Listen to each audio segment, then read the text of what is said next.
Aleluia. Eu queria falar hoje sobre algo que desde o final do ano passado é algo que eu tenho meditado, é algo que particularmente eu tenho investido um tempo e orado sobre isso. O Espírito Santo tem falado ao meu coração. Você sabe, durante muito tempo eu andei, talvez muitos possam andar dessa forma. Às vezes o seu olhar, o seu foco está naquilo que é errado. Ou talvez está nas coisas que você fez ou faz de errado. Quantos estão me ouvindo bem? Diga amém. Está alto ou está baixo? Tá bom? É o retorno aqui que está. Então, todas as vezes que você se depara olhando para você, para o que você fez de errado, ou então para as coisas que você deixou de fazer, ou então para as coisas que você não tem, ou então para as coisas que você falta alcançar. Você sabe, o Espírito de Deus tem falado algo no meu coração. O nosso principal foco não deve ser naquelas coisas que faltam, ou então naquelas coisas que ainda nós não temos, mas sim naquilo que já foi nos dado e já foi conquistado para nós. O nosso alvo não é olhar para nós mesmos, o nosso alvo é olhar para Cristo. Nosso alvo é olhar para aquilo que o Senhor conquistou. Então, o Senhor falou, muda o foco, muda o seu olhar, muda para aquilo que já foi conquistado, muda para aquilo que você já tem, muda para as promessas, ao invés dos problemas e das falhas. E é interessante, o alvo do diabo é que você rode em círculos. Toda vez que nós olhamos para nós vamos andar e andar em ciclos. Você vai começar motivado e vai falar, Deus vai fazer esse ano na minha célula vai multiplicar, minha célula vai romper. Só que aí de repente tem um problema, e aí você fala, nossa, uma pessoa mudou, alguma coisa aconteceu de errado, e então você fala, não, e você se desespera, não vai dar certo, o meu treinamento não respondeu, e você começa a voltar, e volta a estaca zero.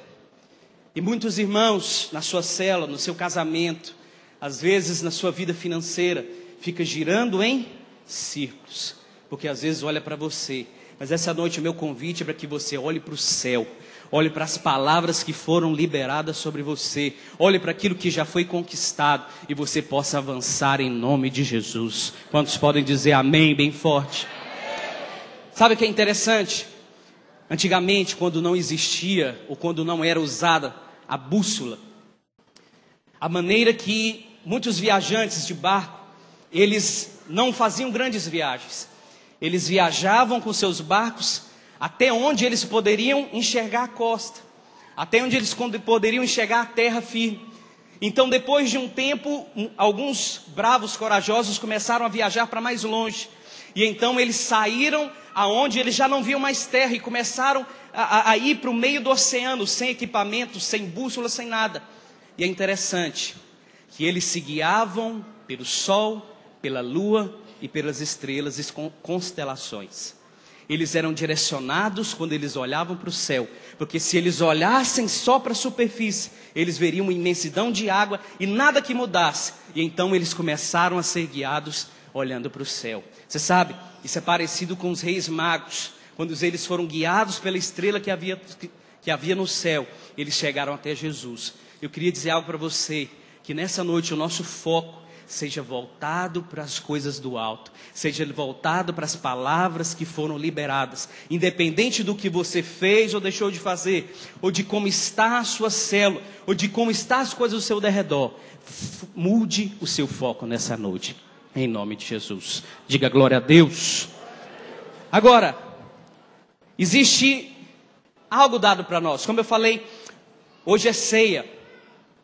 E eu queria falar algo a respeito disso, de algo que o sacrifício de Cristo trouxe para nós. Você sabe, eu queria intitular essa palavra como o povo mais rico da terra. Diga comigo, o povo mais rico da terra. Pergunta para a pessoa cá do seu lado, quem é esse povo? Esse povo somos nós. Nós somos, quando a palavra rico na Bíblia também ela fala tanto suprido por aquilo que é da terra, tanto suprido pelas coisas eternas. Nós somos o povo mais abençoado. Mas para que você possa compreender por que nós somos tão abençoados e por que nós somos o povo mais rico, nós temos que entender que esse sempre foi o propósito de Deus. Deus nos criou de uma maneira perfeita, nos colocou num lugar perfeito, juntamente com um propósito perfeito. A nosso início lá no Éden, nosso início lá em Adão, a Bíblia diz que Deus criou o homem à sua imagem e à sua semelhança. Ou seja, quando Deus criou o homem, Deus é perfeito, Deus é santo.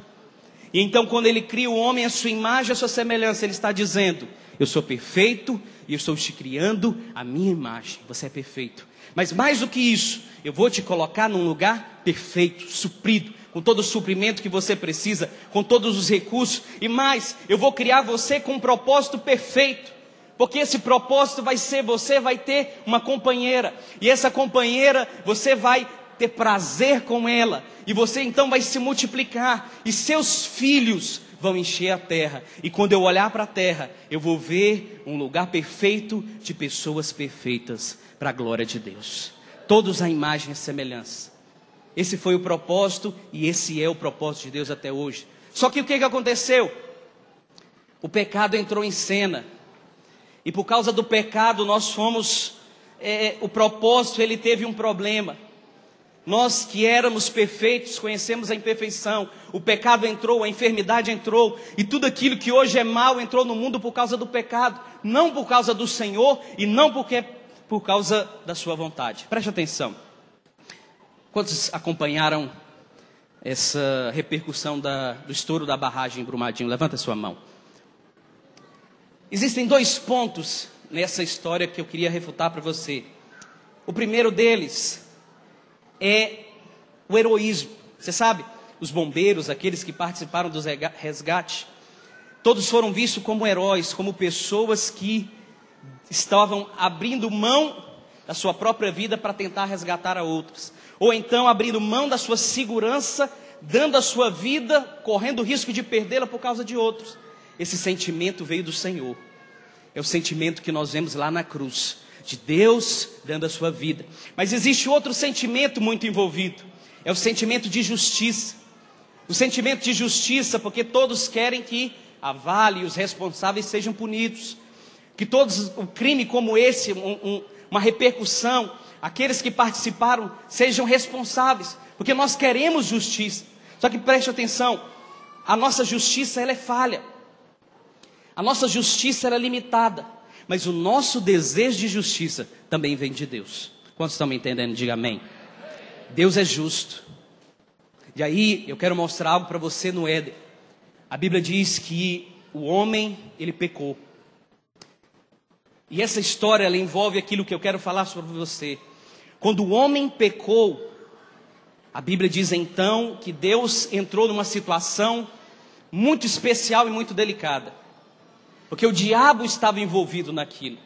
E naquele momento que o homem pecou, Deus foi colocado diante de algo.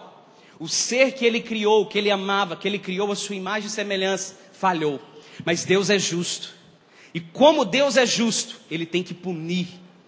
Porque o salário do pecado é a morte. Então o homem tem que morrer. E o diabo sabia disso. O diabo sabia que Deus deveria de alguma maneira exercer juízo e justiça sobre o homem. Só que por outro lado, como que Deus faria com a criatura que ele ama? Que ele é a menina dos seus olhos, que é a sua imagem e semelhança. Como ele poderia destruir e condenar aquele que era a sua imagem? Como que ele poderia jogar apenas no fogo eterno e desperdiçar? Então naquele momento, o diabo gerou uma situação. E lá em Salmos 89, versículo 14. Salmos 89, 14 diz assim: justiça e direito. Em algumas Bíblias é juízo. Justiça e juízo são o fundamento do seu trono. Ou seja, o trono de Deus, de onde ele governa, de onde ele está estabelecido, os fundamentos desse trono é a justiça. Ou seja, naquele momento que o homem pecou, o diabo colocou Deus numa situação. Se você falhar, se você não condenar esse homem, se você não puni-lo, a sua justiça vai falhar. E se sua justiça falhar, o fundamento do seu trono vai ser abalado.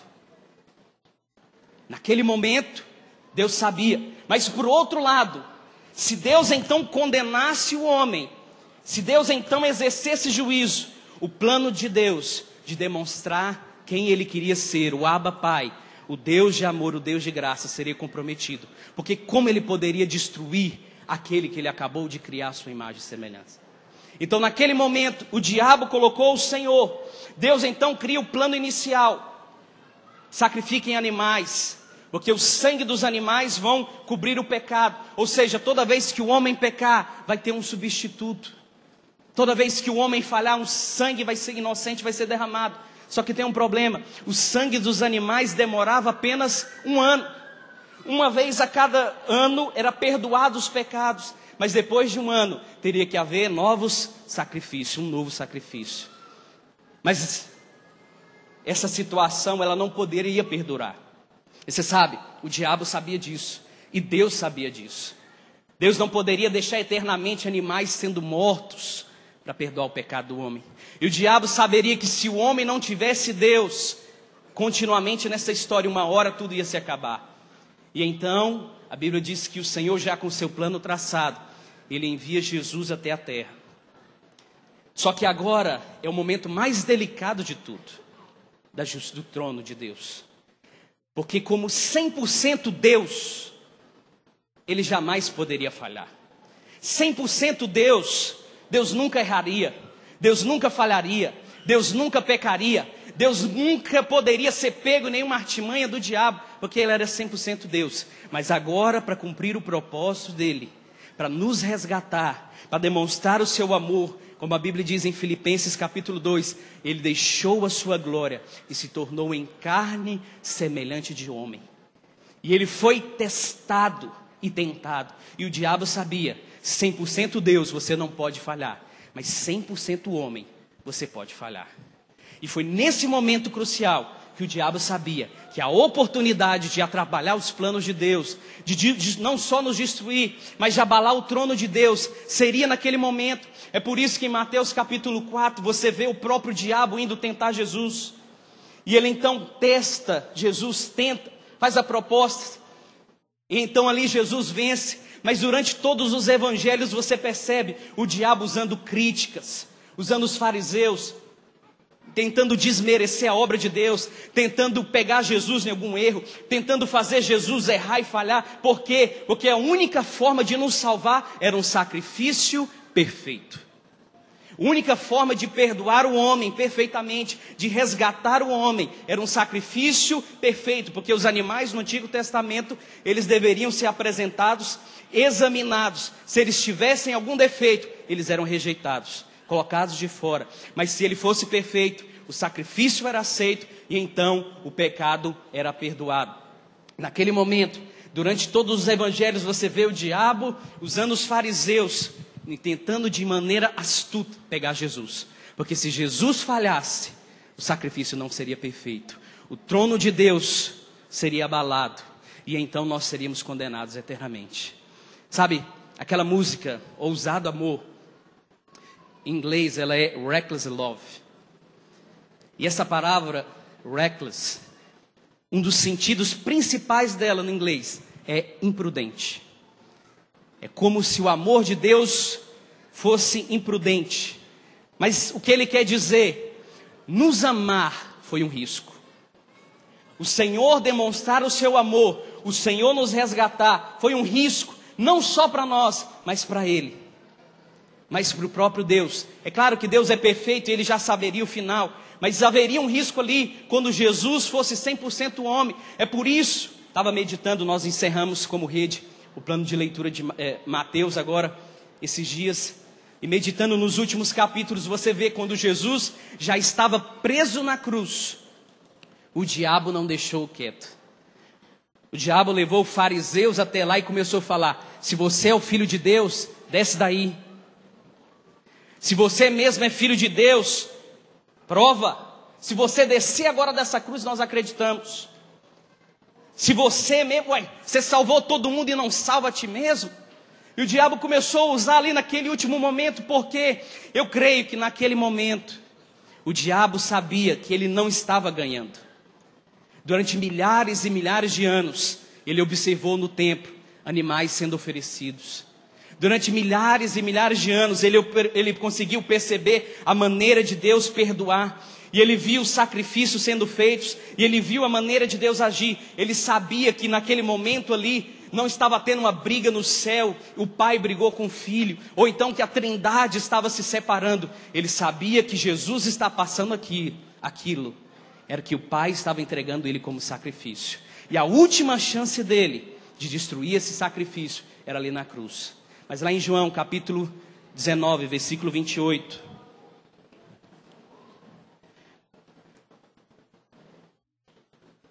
João, capítulo 19, versículo 28, diz assim, 28. Depois, vendo Jesus que já estava consumado, para se cumprir a escritura, disse, tenho sede. Estava ali um vaso cheio de vinagre. Embeberam de vinagre uma esponja e fixando-o num caniço de isopo, lhe chegaram à boca. Quando, pois, Jesus tomou o vinagre, disse, está consumado. E inclinando a cabeça, rendeu o espírito. Foi naquele momento que Jesus diz, está consumado. Todo escrito de dívida, toda condenação, tudo que poderia destruir os planos de Deus, foram acabados. Naquele dia, naquele momento, nós recebemos tudo da parte de Deus. Quantos podem dizer glória a Deus por isso? Nós recebemos esse momento. Sabe, foi no estar consumado. E naquele momento, Jesus fez a maior de todas as coisas. Ele, como homem que nunca pecou, se fez pecado e levou o nosso pecado. E como Deus é justo, Ele só pode punir um crime uma só vez. Então Jesus levou todos os nossos pecados, todas as nossas falhas, e pregou na cruz e puniu de uma só vez. Ou seja, já não há condenação nem para mim, para você. Diga glória a Deus. Agora, o que eu queria falar para você essa noite é a consequência disso. Isso é apenas para que você entenda o tamanho do risco, o tamanho da obra e o tamanho das coisas grandes que Deus fez. Jesus não fez isso só para nos perdoar, mas Ele nos deixou riquezas. E eu queria falar apenas 3 dessas grandes riquezas. 3 desses tesouros que nos fazem as pessoas mais ricas, poderosas, abençoadas, supridas desse planeta. Abra sua Bíblia. Em 1 Coríntios capítulo 6, versículo 17. A primeira grande riqueza que nós recebemos pela imensa, poderosa, imensurável graça de Deus é que, mas aquele que se une ao Senhor é um espírito com Ele. Diga assim, eu sou um só espírito com Deus. Diga, eu sou um só com Deus. O que Deus poderia nos dar? Ele nos deu o melhor. Ele nos deu Ele mesmo. Ele nos colocou nele. Ele nos inseriu nele. Ele, como homem, agora se fundiu, como Deus, ele se fundiu no corpo humano.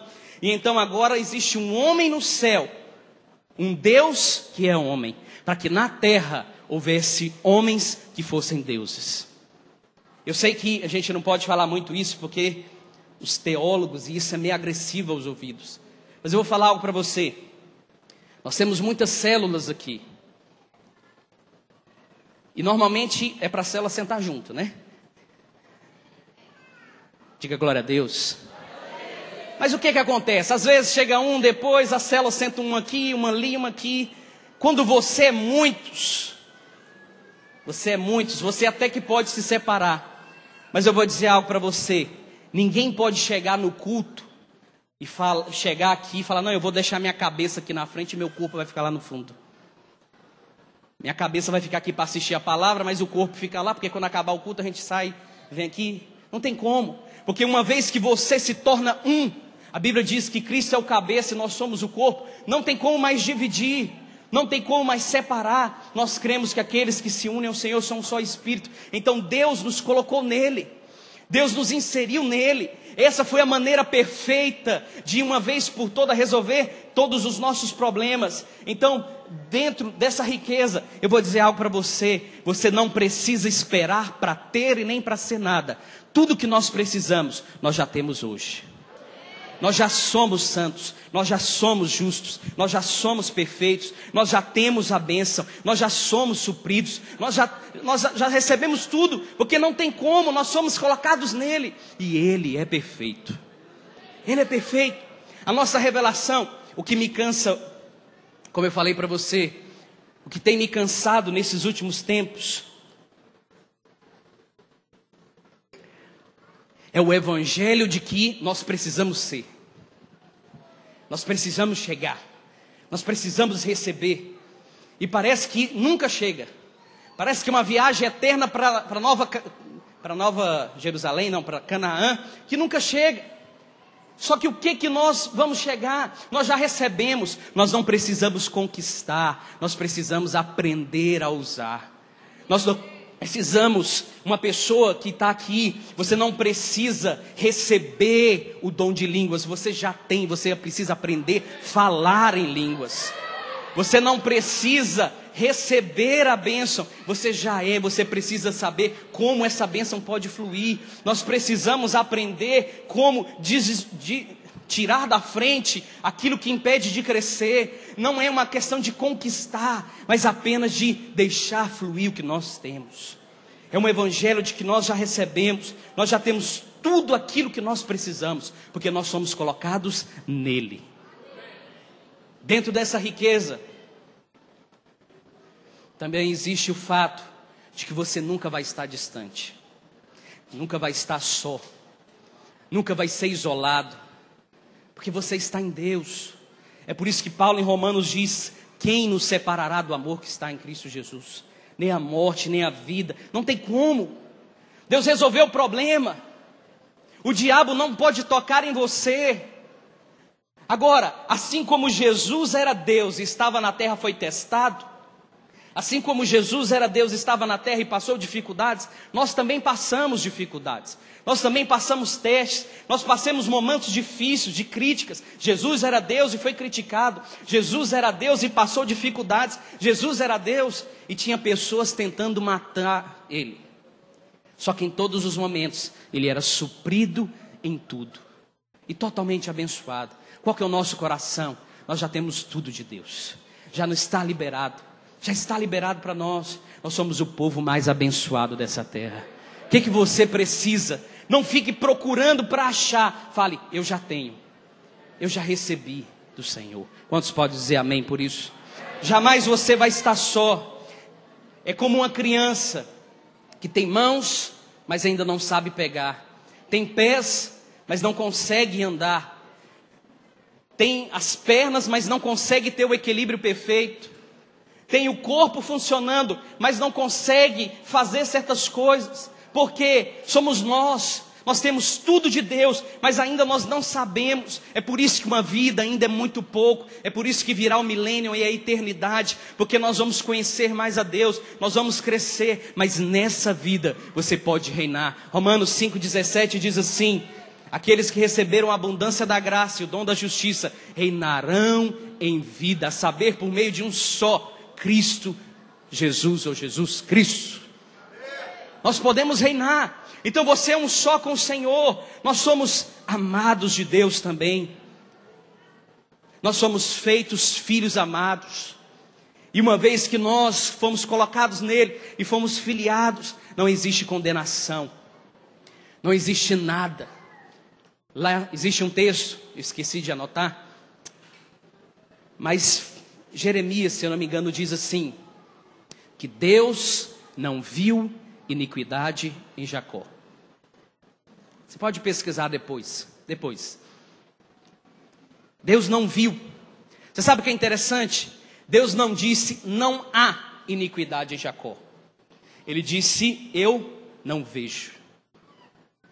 Existe outro texto que o Senhor fala: dos seus pecados jamais me lembrarei.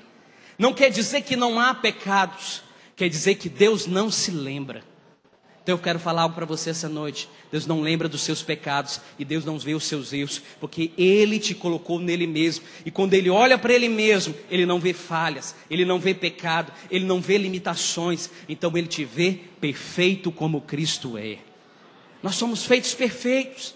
Então a nossa vida é muito mais aprender a usar o que nós temos, do que apenas correr atrás das coisas, como se estivesse distantes. É descobrirmos, aprendermos a crer no que na palavra fala a respeito de nós. Mas o Senhor também nos deixou uma segunda riqueza. Lá em Hebreus 4:12, projeta para nós. Diz assim: porque a palavra de Deus é viva e eficaz, e mais cortante que a espada de 2 gumes, e penetra até o ponto de dividir a alma e espírito, juntas e medulas, e é apta para discernir os pensamentos e propósitos do coração.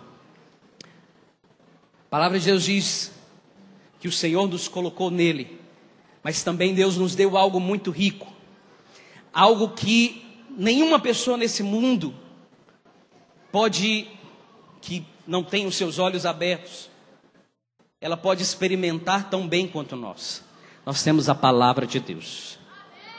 Você pode dar um amém bem forte? Você sabe, nós não temos revelação do poder da palavra.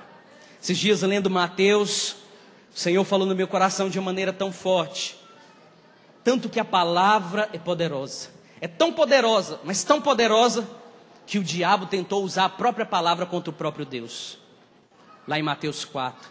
A palavra é tão poderosa que ela nos transforma. A palavra é o caráter de Deus, é a expressão de Deus, é as promessas de Deus, é tudo que Ele conquistou, é tudo que Ele ganhou, é tudo que nós temos direito, é todas as riquezas, todos os tesouros, tudo que nós precisamos, tudo que é nosso está na palavra, está lá. Ele colocou e falou, está aqui. Se você ler, se você receber isso aqui, e você pode pegar isso aqui e reivindicar, e você pode tomar posse, está aqui, é para vocês, é mais precioso e poderoso do que o livro de Maomé, não se compara a nenhum dos livros seculares, não se compara a nenhuma das ficções. Todas essas ficções são obras da mente humana, mas isso que eu estou dando para vocês, pode transformar vocês. Abre os tesouros dos céus, não te leva a imaginar coisas fictícias que existem na terra, mas abre os tesouros dos céus sobre a sua cabeça, faz você experimentar daquilo. A palavra é o próprio Cristo. Você sabe o que é interessante? Se você for meditar, tudo que Deus nos deu foi Ele mesmo. Ele nos colocou nele. Ele nos deu a palavra dele, que é a palavra de Deus, é Ele mesmo. É o verbo que se fez carne. Agora, a questão que nós temos que entender é que a palavra é alimento. Só que preste atenção, esses dias passei por uma determinada situação com algumas pessoas, e eu percebi algo. A palavra, ela é como alimento. Talvez esse final do ano que teve, do Natal até o janeiro, você vai entender. Se você comer muito, começar a comer, mas comer, sem parar de comer, e não se exercitar, o que vai acontecer com você? Você vai engordar, morrer. Meu Deus do céu. Pode ser, né? Você vai engordar. E você vai começar, a partir de uma alimentação desregulada, aquela comida que você come, se você não exercitar, se você não gastar, se você não fazê-la produzir, essa comida pode te fazer mal. Essa comida pode... Você vai engordando, você vai perdendo certas disposições, você vai perdendo certas coisas. O alimento que era para a vida, ele começa a se tornar maléfico. É a mesma forma a palavra que não é exercitada com fé. A palavra é o próprio Deus, mas se não estiver o espírito da fé, ela vai começar a matar. E aí que você encontra irmãos, preste atenção, olha para cá. Às vezes você está aqui, e muitos irmãos têm, o passar dos anos. Você é crente há muitos anos, você tem muito tempo de conversão, você conhece muito a palavra, mas você sabe, não importa o quanto você conhece, importa o tanto que você tem revelação. Porque o alvo da palavra não é gerar conhecimento, é gerar vida. O alvo da palavra não é encher a cabeça, mas encher o espírito. O alvo da palavra não é produzir pessoas inteligentes, é produzir pessoas cheias do poder de Deus. O alvo da palavra não é deixar pessoas que sabem todo tipo de coisa, mas não vivem. O alvo da palavra é que você vive. Eu mandei plano de leitura, falei para os irmãos, você vai ler, mas se alimenta, come. Não pega como curiosidade, não pega como vida, pega para o seu espírito, porque a palavra é vida para o nosso espírito, é o próprio Deus. E se você tocar, é como o texto que nós falamos, ela divide alma de espírito, ela toca o coração, ela faz. Sabe quando nós chamamos os irmãos para o cursão, quando nós chamamos os irmãos para o seminário, quando nós chamamos você para conhecer a palavra, eu sei que muitos falam, pastor, eu já fiz 10 anos atrás, 2 anos, eu conheço, mas o alvo não é que você conheça, é que você receba vida. É porque nós sabemos que em um culto desse, numa aula de cursão, numa aula de seminário, em algum momento o Espírito Santo pode falar com você, o Espírito Santo pode te tocar, e naquele momento a sua vida é transformada. A palavra é o próprio Deus. Então coma, mas exercite. Deixa essa palavra, porque a palavra de Deus é o próprio Deus. É herança. Deixa eu falar algo para você. Como eu falei no começo, que o seu foco não esteja naquilo que você não faz. Não esteja aí. Não naquilo que você deixa de ter. Então quando você pegar a palavra de Deus e ler lá em Mateus 6, e não andei ansioso, você não fala assim, meu Deus, sou crente há 10 anos. E sou ansioso, nossa, como eu sou uma pessoa terrível. Não, pega aquilo e fala, a palavra de Deus diz para eu não andar ansioso, eu vou orar isso aqui, e você começa a confessar aquilo, você começa a orar, no outro dia não mudou nada na sua vida, mas você vai pegar a palavra de novo e você vai falar, essa palavra é viva, e eu declaro, eu não vou andar ansioso. Se a palavra de Deus fala que você tem a mente de Cristo, mas você é uma pessoa cheia de conflitos, cheia de confusão na mente, não sabe o que quer, às vezes é cheio de pensamentos impuros, impróprios, pega a palavra e começa a confessar, a minha mente é de Cristo, eu sei que até hoje eu não tenho visto, mas é o que a palavra diz, essa palavra vai transformar você. Quantos estão me entendendo? Diga amém. A maior riqueza que nós temos, a segunda maior, é a própria palavra, mas a última riqueza que nós temos, Deus nos colocou nele e resolveu 99,9% dos problemas. Porque legalmente você está nele, acabou. O joio vai ser atado e jogado no fogo, mas o trigo vai ser atado e jogado no celeiro. Não tem como, você se uniu com o Senhor, não importa. Você vai ser transformado em um momento ou outro. Essa vida é para que você seja transformado aqui. Mas se você não for ser transformado aqui, o próprio Jesus vai trabalhar em você no milênio. O alvo dessa vida aqui é que você perca ela para ganhar lá.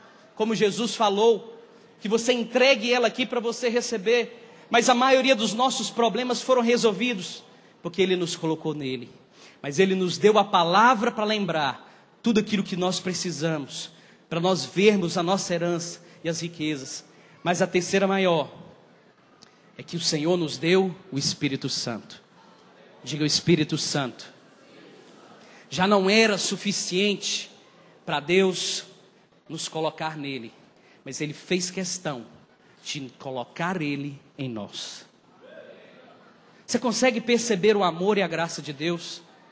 Você consegue perceber o tanto que o Senhor nos ama? Você consegue perceber a maneira de que nós somos tirados, resgatados, e tudo que o Senhor fez foi nos colocar nele. Te colocou nele, mas colocou agora ele em você. João capítulo 14, versículo 28.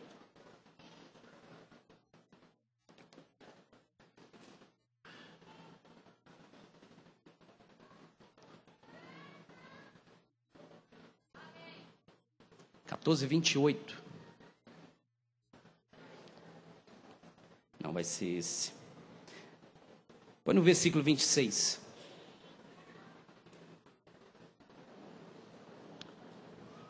Mas o Consolador, o Espírito Santo, a quem o Pai enviará em meu nome, esse vos ensinará todas as coisas e vos fará lembrar de tudo o que vos tenho falado. Existe um texto anterior que fala que o Espírito da verdade, em João 14, que o mundo não pode receber porque não vê e não conhece, porque ele habita convosco e estará em vós. Você sabe, o Senhor, ele fez questão de se colocar em nós pela pessoa do Espírito Santo. E a palavra dele foi: eu não vou deixar vocês órfãos, eu não vou deixar vocês sozinhos, eu não vou deixar vocês abandonados. Você sabe, isso para nós hoje, talvez você entende, mas isso para os discípulos era algo muito forte. Preste atenção nisso. Os discípulos passaram 3 anos andando com Jesus, 3 anos e meio convivendo, aprendendo. Eles acordavam pela manhã, eles viam Jesus se levantando também. Eles andavam no sol do meio-dia, Jesus estava com eles. Eles passavam pelo barco no meio da tempestade, Jesus estava no barco com eles.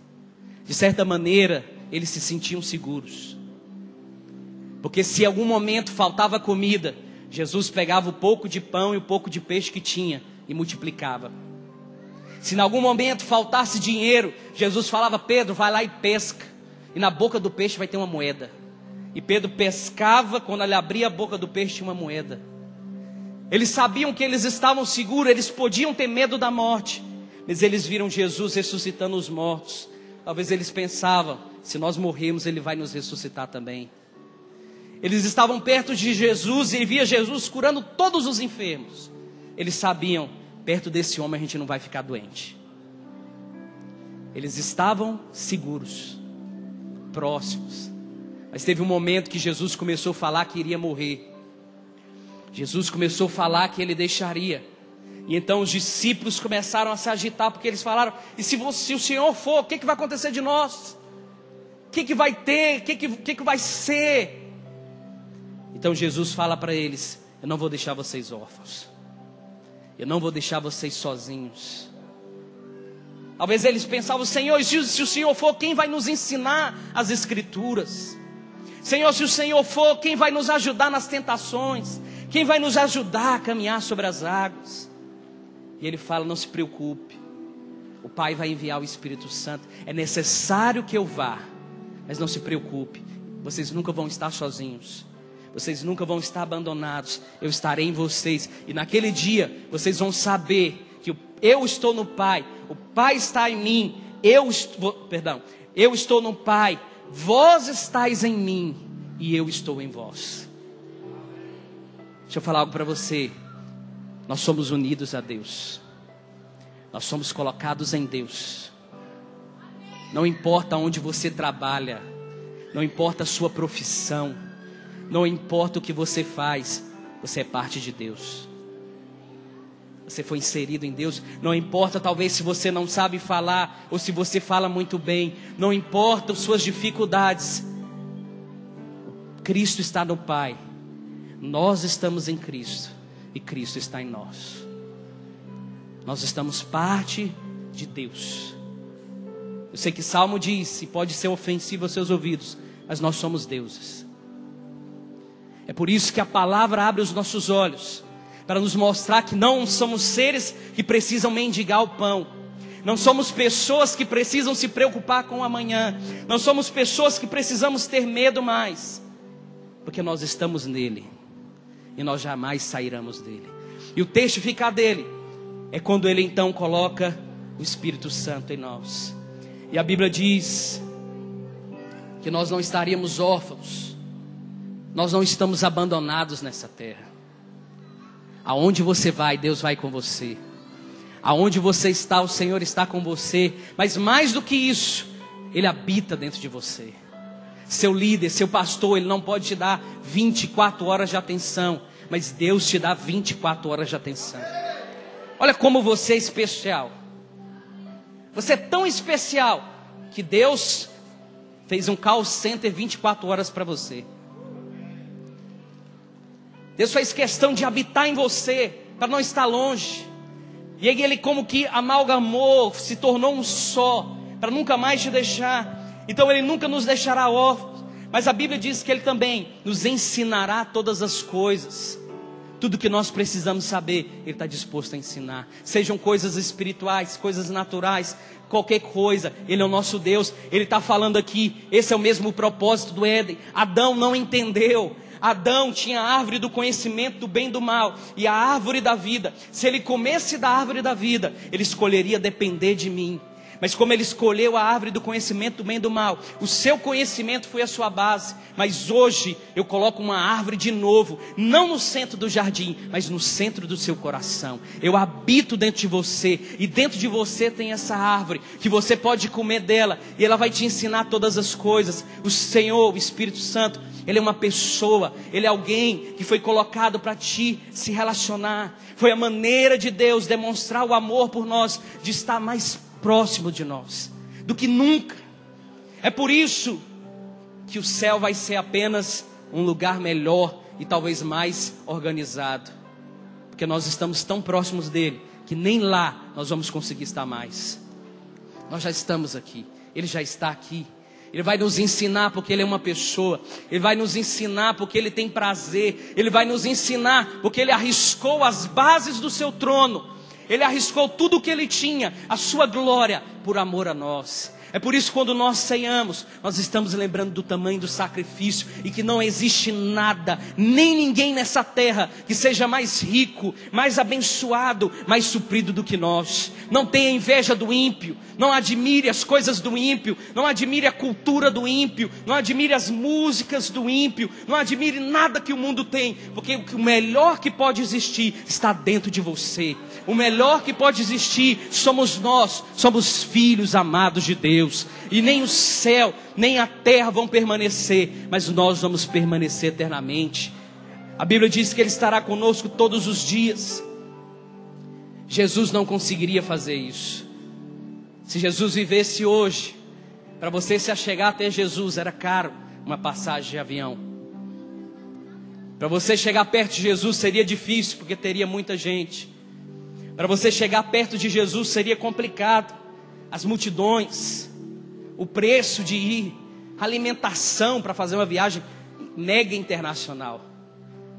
Mas o Senhor fez questão de não colocar Ele distante, mas tão perto, mas tão próximo, que você não precisa de nenhum lugar para buscá-lo. Nós somos igreja porque nós somos o corpo e temos comunhão. E o Espírito Santo jamais vai querer te isolar. Quem isola é o diabo. Quem vai para os cantos, Deus sempre quer o seu povo unido, é o seu corpo. Foi para isso que Ele deu a sua própria vida. E por último, queria que você se colocasse de pé.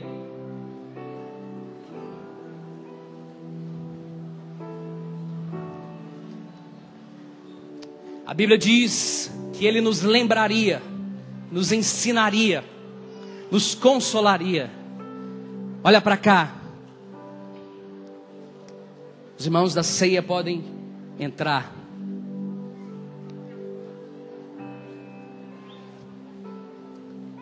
O Espírito Santo está em nós. Preste atenção, não converse. É para nos lembrar o tanto que nós somos amados de Deus. Sabe por que Deus te trouxe hoje aqui? Para te falar. Você não tem noção também do preço que eu paguei por você. O preço, o seu preço foi o meu sangue. O seu preço foi a vida do meu filho. Eu estou aqui para lembrar que você é justo, que você é amado, que não tem nenhuma obra sua que pode te fazer mais justo do que a minha obra. Eu estou aqui para dizer para você que você vai crescer, você vai romper, porque você tem a minha vida e meu poder dentro de você. Eu estou aqui para dizer que você vai prosperar, porque eu sou Deus do ouro e da prata. Eu sou o Deus que tem todo o poder, e você está dentro de mim, então todas as riquezas estão para você. Eu estou aqui para te mostrar de que você pode ser curado, porque você está em mim, eu estou em você, e em mim não há enfermidade. O Espírito Santo está para te lembrar que jamais você será esquecido, porque você está nele e você não pode ser esquecido, porque você já está dentro dele e ele dentro de você. Ele vai te lembrar que a boa obra que ele começou, ele vai completar. Não importa se hoje está difícil, se hoje está complicado, mas ele vai completar. O maior desafio da vida cristã não é conquistar. O maior desafio da vida cristã é crer. É crer, é crer. É depositar fé, é confessar, é apropriar, é pegar, é conseguir com sua mão espiritual. E o seu amigo, o seu Deus que habita dentro de você. E por último, já não há mais condenação. E o Senhor manda te dizer de que você foi escolhido antes da fundação do mundo. Antes da fundação do mundo. As maiores riquezas que esse mundo podem ter não é o ouro, não é a prata, não é o petróleo, não é nada natural. A maior riqueza que há somos nós, somos seus filhos. Somos tão ricos que o próprio Deus escolheu morar dentro de nós. Feche os seus olhos. Onde você está, você vai apenas agradecer